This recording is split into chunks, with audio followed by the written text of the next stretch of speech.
વિદ્યાર્થી મિત્રો, આજે આપણે બાહ્ય વિદ્યુત ક્ષેત્રમાં ડાયપોલની શું જોઈએ? સ્થિતિ ઉર્જા જોઈએ. આપણે આગળ ડાયપોલનું સમાન વિદ્યુત ક્ષેત્રમાં ડાયપોલ પર લાગતું ટોર્ક મેળવ્યું હતું. બરાબર, આપણે બે રીતે ડાયપોલની સ્થિતિ ઉર્જા મેળવશું. એક તો આપણે વ્યાખ્યા ઉપરથી મેળવીએ. કેના ઉપરથી? વ્યાખ્યા પરથી. આ સમાન વિદ્યુત ક્ષેત્ર છે.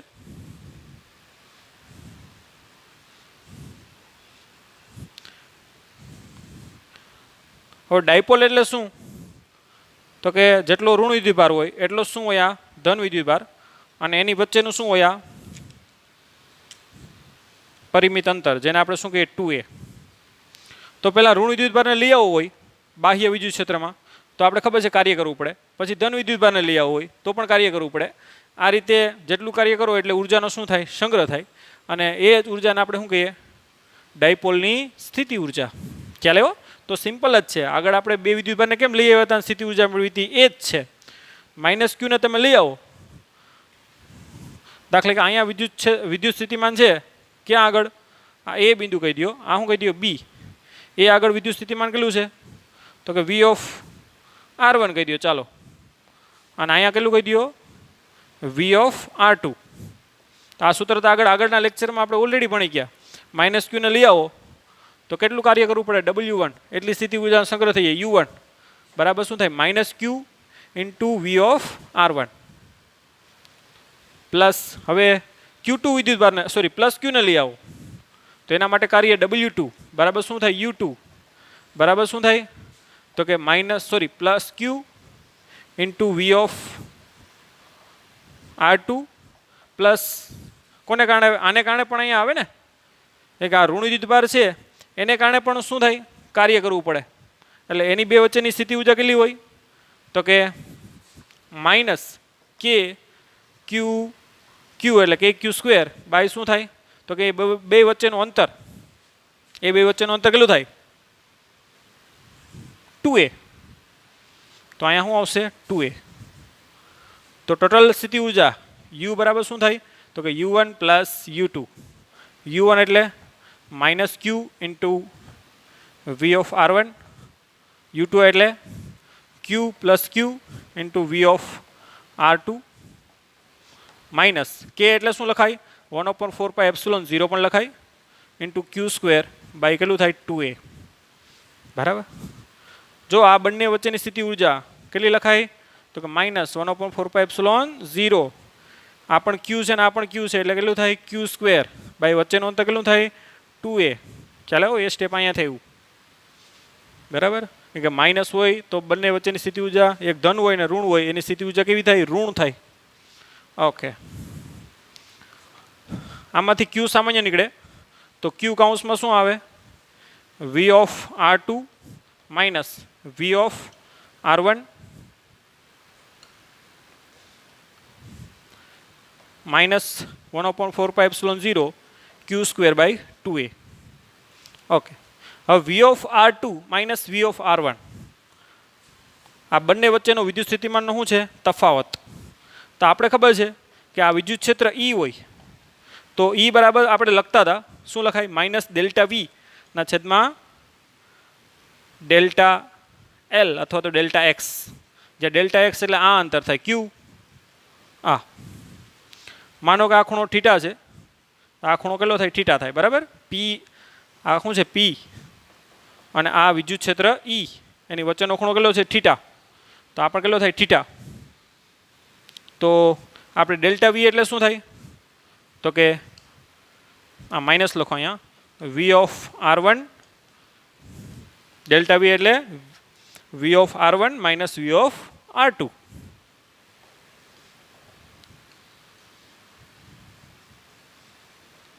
ના છેદમાં કેટલું થાય? Δx. Δx એટલે આ અંતર થાય. આ અંતર કેટલું થાય? તો cos θ મેળવી લ્યો. cos θ બરાબર શું થાય? પાસેની બાજુ Δx ના છેદમાં કર્ણ. કર્ણ કેટલો છે? 2a. એટલે Δx બરાબર શું થાય? 2a cos θ.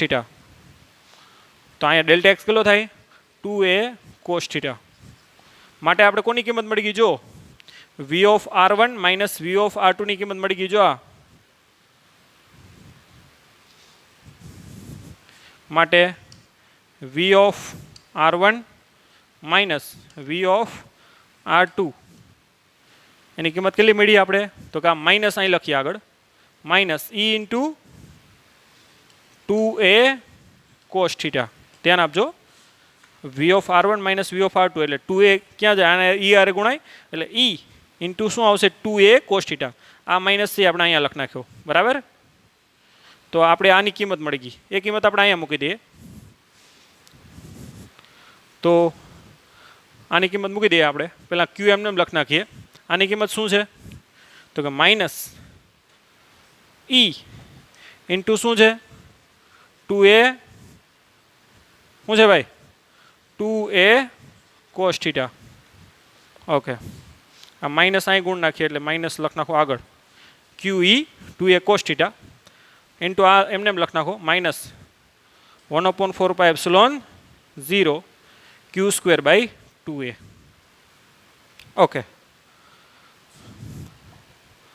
આને યુ ઓફ થીટા લખો તો ચાલે, કારણ કે ડાયપોલ તમારી જ્યારે થીટા એંગલ પડી છે ને ત્યારે આ સ્થિતિ ઉર્જા છે, બરાબર? એટલે આને આપણે શું લખ નાખીએ? You of theta. ઓકે, હવે આગળ લખીએ હજી. માટે ડાયપોલની સ્થિતિ ઉર્જા યુ ઓફ થીટા એટલે કે થીટા એંગલ એની સ્થિતિ ઉર્જા. હવે ક્યુ ઇન્ટુ 2a બરાબર શું લખાય? આ ડાયપોલ પી લખાય ને, કારણ કે ડાયપોલ પી બરાબર શું લખાય? ક્યુ ઇન્ટુ 2a. તો ક્યુ ઇન્ટુ 2a નું મૂલ્ય કેટલું થાય? પી થાય. તો માઇનસ શું આવે? પીઈ કોસ થીટા ઇન્ટુ શું આવશે? 1/4πε0 ક્યુ સ્ક્વેર બાય 2a. હવે આ જે પદ છે ને એ અચળ પદ છે. જો આ પદ કેવું છે? અચળ, કેમ કે થીટા ઉપર ડિપેન્ડ નથી કરતું. યુ ઓફ થીટા 1 હોય તો પણ પદ એ જ થાય, અને યુ ઓફ થીટા 2 હોય તો પણ એ પદ એ જ થાય. ટૂંકમાં ડાયપોલ 30ના એંગલ પીડી હોય તો અહીં 30 આવવાનું, અહીં તો એને જ આવશે. ડાયપોલ 50ના એંગલ પીડી હોય તો અહીંયા કેટલા આવશે? 50. પણ આ તો એમને જ આવશે. એટલે આનો તફાવત લેશો ને સ્થિતિ ઉર્જાનો, તો આ પદ શું થઈ જશે? ઉડી જ જવાનું છે.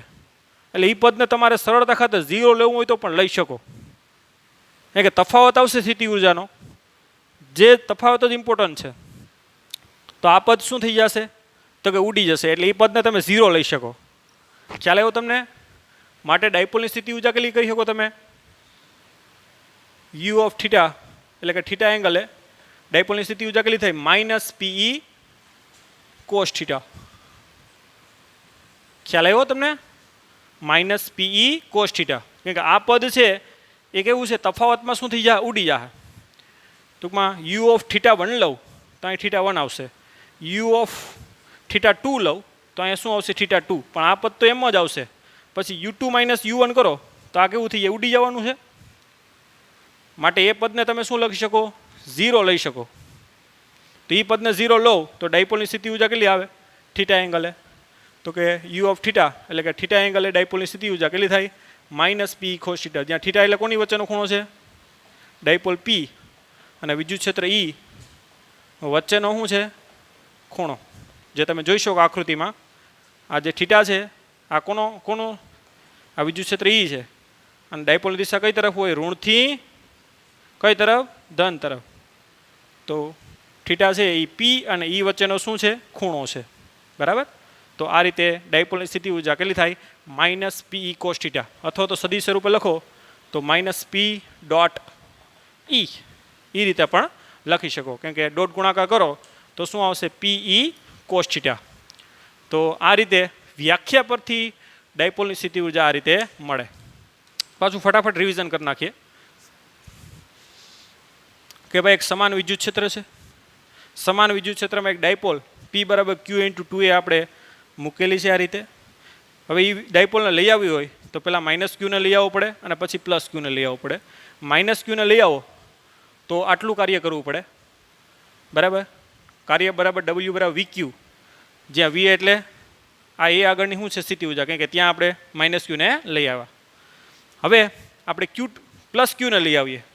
પ્લસ ક્યુને લઈ આવો તો આ વિદ્યુતભારને કારણે પણ અહીંયા વિદ્યુત સ્થિતિમાન હોય અને બાહ્ય વિદ્યુત ક્ષેત્રને કારણે પણ શું હોય? અહીંયા વિદ્યુત સ્થિતિમાન, જે આપણે ઓલરેડી આગળ ભણી ગયા હતા.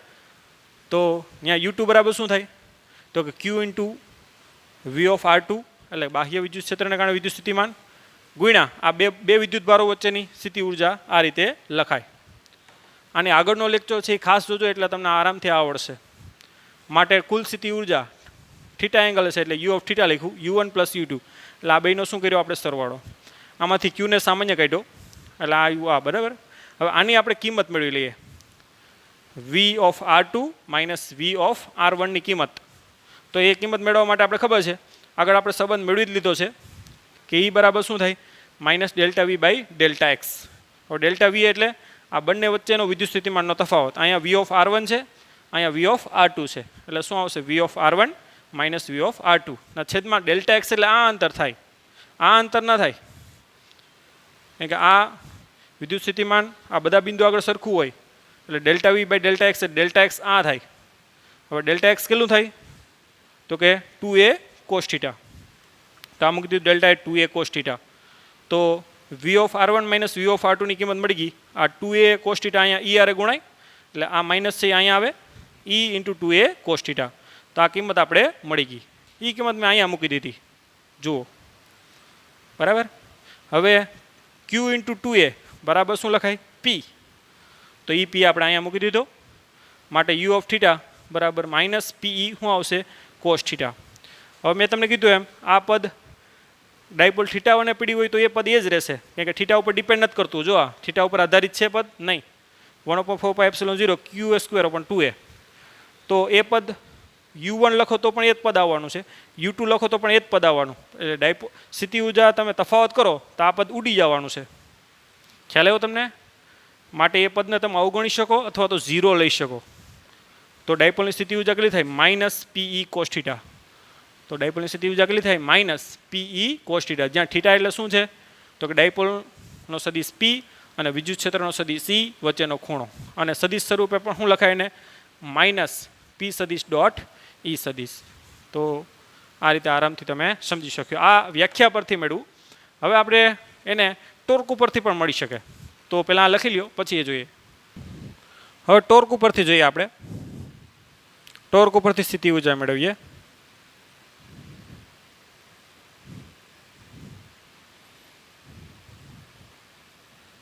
આ એક સમાન વિદ્યુત ક્ષેત્ર છે.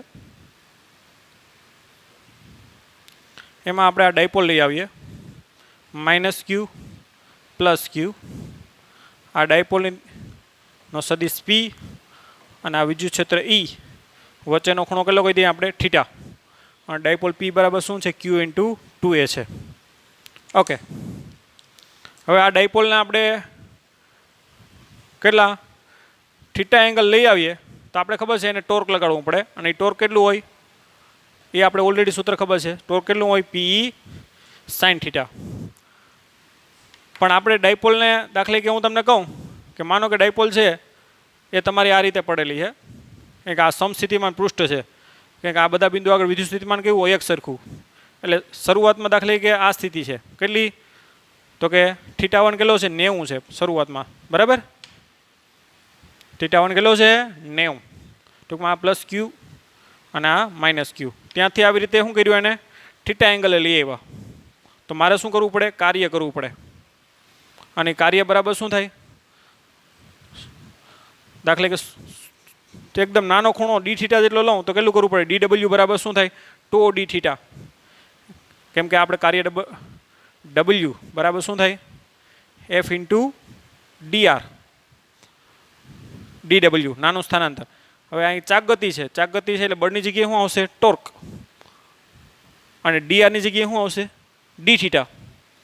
માટે dw બરાબર શું લખાય કેમ કે આપણે અહીં ટોર્ક લગાડીએ છીએ ને ભ્રમણ કરાવીએ છીએ ને એટલે કાર્ય કેટલું કરવું પડે તો કાંઈ બળની જગ્યાએ ટોર્ક આવે કેમ કે આ રેખીય ગતિ કરવા માટેનું કાર્ય છે ને આ કઈ ચાક ગતિ કરવા માટેનું કાર્ય છે.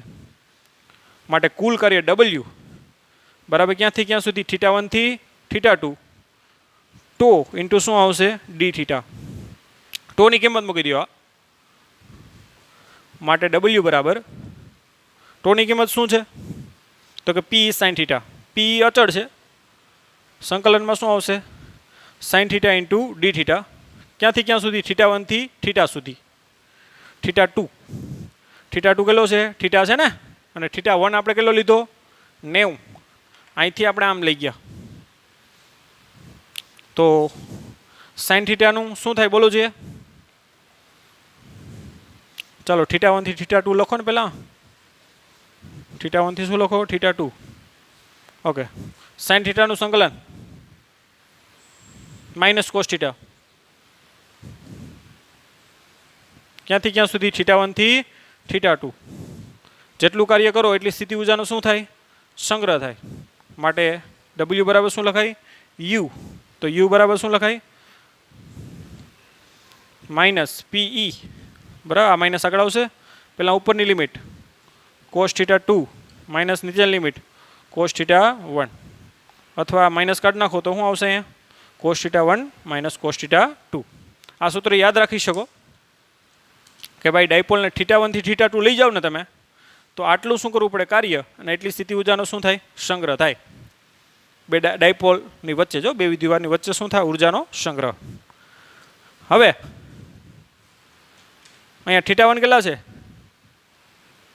શરૂઆતમાં ડાયપોલ આપણે ક્યાં લીધી હતી યાદચ્છિક રીતે 90 ના ખૂણે. કારણ કે આ સ્થિતિમાં સમસ્થિતિમાન પૃષ્ઠની સ્થિતિ છે એટલે કોઈ ટૂંકમાં કાર્ય કરવું ન પડે એટલે θ1 કેટલો છે 90 અને θ2 કેટલો છે θ2 કેટલો છે θ1 90 થી આપણે θ લઈ આવ્યા ને એટલે θ1 કેટલો છે 90 અને θ2 કેટલો છે θ.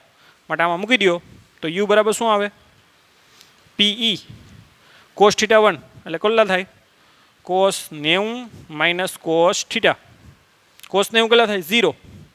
માટે U બરાબર શું આવશે માઇનસ PE cos θ. તો એ રીતે આપણે θ એંગલે જે સ્થિતિ ઊર્જા આપણે વ્યાખ્યા ઉપરથી મળી હતી એ સ્થિતિ ઊર્જા તમને ટોર્ક ઉપરથી પણ મળે. કેટલી તો કે માઇનસ P cos θ અથવા તો સદિશ સ્વરૂપે શું થાય માઇનસ P સદિશ ડોટ E સદિશ. જ્યાં θ એટલે ખબર છે P અને E વચ્ચેનો શું છે ખૂણો. તો આ રીતે ટોર્ક ઉપરથી પણ આ સ્થિતિ ઊર્જા મેળવી શકાય અને વ્યાખ્યા ઉપરથી પણ સ્થિતિ ઊર્જા મેળવી શકાય. જે બંને કેવી આવશે સેમ આવશે. તો તમારે એક્ઝામમાં વ્યાખ્યા પરથી કહી તો એ કરવી પડે અને ટોર્ક ઉપરથી કહી તો એ કરવી પડે અને કોઈ ઉલ્લેખ ના હોય તો તમે ગમે એક રીતે કરી શકો. બે રીત કરવાની કોઈ જરૂર નથી.